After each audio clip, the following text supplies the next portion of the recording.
Yo, what is up everybody? Welcome back to krabstrades. Today we're starting off a new series. We're going to be documenting this entire 150k combine with TopStep. We're on TopStep X. But yeah, we're pushed into profits right now. And here is the account right now. We started off a little bit rough, but we're back in the green now. And what's important here, even though it's red, I don't even care about these losses because they were my A model and A plus model. So these are good losses. On this account, I've been very disciplined, and that's why I want to document it and record it, because when I post stuff like this, it just makes me want to follow my plan even more and stay locked in with my trading model, take good trades. So even if they're losses, I don't care because they're good losses. But yeah, here's today's trades. Took one break even here in pre-market at like 850 macro time. Super clean trade to equal highs. Sucks we got hit break even, but yeah, it is what it is. Came back later, got a one setup for life here at 10:26 a.m. Pretty much what I saw here was we're delivering off this hourly fair value gap in a premium of the range. We pull up the fib here, we're above that 50%, and pretty much I entered here off this 1 minute inversion, this tiny one right here. Yes, I pre-fired this a little bit. Then once we got this inversion here, we got more confirmation, but I just took this one early because this is a setup that I love to see. This is called the one setup for life. If you guys know Dodgy, this is one of his favorite setups, I'm pretty sure as well, and it's starting to become my favorite setup for sure. It's basically just when we have data highs and lows and we use them as a draw on liquidity, like right here. Pretty much data high and low, what that means is it's just the news high and low. So if we go on Forex Factory at 10 a.m. we had news 10 a.m. This is an orange folder, but it acted like a red folder today for some reason. But for example, say we have 8:30 a.m. news, whatever, PPI, say it leaves a huge wick like this. We use this as a draw on liquidity and as a great draw on liquidity, as a great target. So right here, we took out this data high here, tapped into the higher time frame gap, got our inversion. We entered, moved to break even at this internal level of liquidity and targeted that data high right there. Or not data high, data low. But yeah, these are just great draws on liquidity, data highs and lows. It's something that I'm starting to focus on a lot more just because the win rate on these setups is so high. And I think I'm actually gonna start a series where I backtest this setup a bit more as well. But yeah, so far the stats on the account, also win rate right now is pretty good because I've been staying disciplined. But yeah, something I'm gonna be adding into going into next week is some rules I'm making for myself for my risk to reward. If you guys want to grab these rules, I threw them in my Discord right here. Krabs partials / risk to reward rules. Link is in description to that. It's free, of course.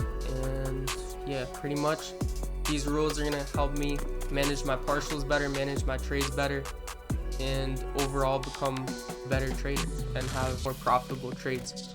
Like here's an example. If the trade has a 1 to 2 max potential, for example, say we had like equal lows like right here. It's kind of not the best example, but say we had like equal lows right here, and say we had like a target that's max potential is 1 to 2. Taking partials at 1 to 1 is not allowed for me anymore, because I used to take partials at like 1 to 1 and then I would leave my runner. So I would take off like 50% and then leave my runner to the next target, which for example here would be 1 to 2, and then the net profit would only be 1 R, so 1 risk or reward. That makes sense. I hope that makes sense. But yeah, that's just a rule I'm putting in for myself to help me get more profitable trades pretty much. And if you take a 50% partial at 1 to 1 and just leave the rest to run to the next target, for example equal highs or unfilled gap, which is 1 to 2, that's basically what I just said right here. But pretty much what that means is that the net profit of the trade will only end up being like 1 R for a move. So your net profit would only be like 1 R for a trade that ran 2 R. I hope that makes sense. But yeah, this is just something I'm adding in for myself, and I noted here, if you do this, you might as well just close it 1 to 1 and not hold for the larger move. So yeah, that's just something I'm implementing.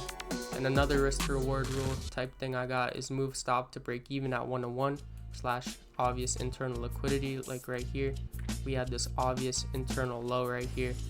We could have swept this out and reversed. So right there, I moved to break even. Also, another reason I made these rules right now was because of this trade right here. This trade could have given me a better profit margin, but I took a partial at like around here. I took a partial, and then the runner was towards here, so around 1-1. And the net profit of this ended up being around like 1.3R ish. But yeah, these are just some new rules I'm putting in for myself, and I'm only allowing myself to take partials now if I'm uncertain in the draw and liquidity. But yeah, here's pretty much today's trades. One break even, just sweep a sell side, delivery off 15-minute. This was a 5-minute inversion. Break even here at internal level, and it reversed. Didn't hit my equal high target. But yeah, that's pretty much it for this video, guys. Thank you for watching, and make sure to comment, like, subscribe, all that. Good start to the account right now, up 2 bands. The profit target right now is 9 bands, and we're up 2 bands. So yeah, we're gonna stay disciplined next week. We got some news next week, should be a good week. But yeah, new series. I'm gonna get to 500 subs, and yeah, till next time, peace.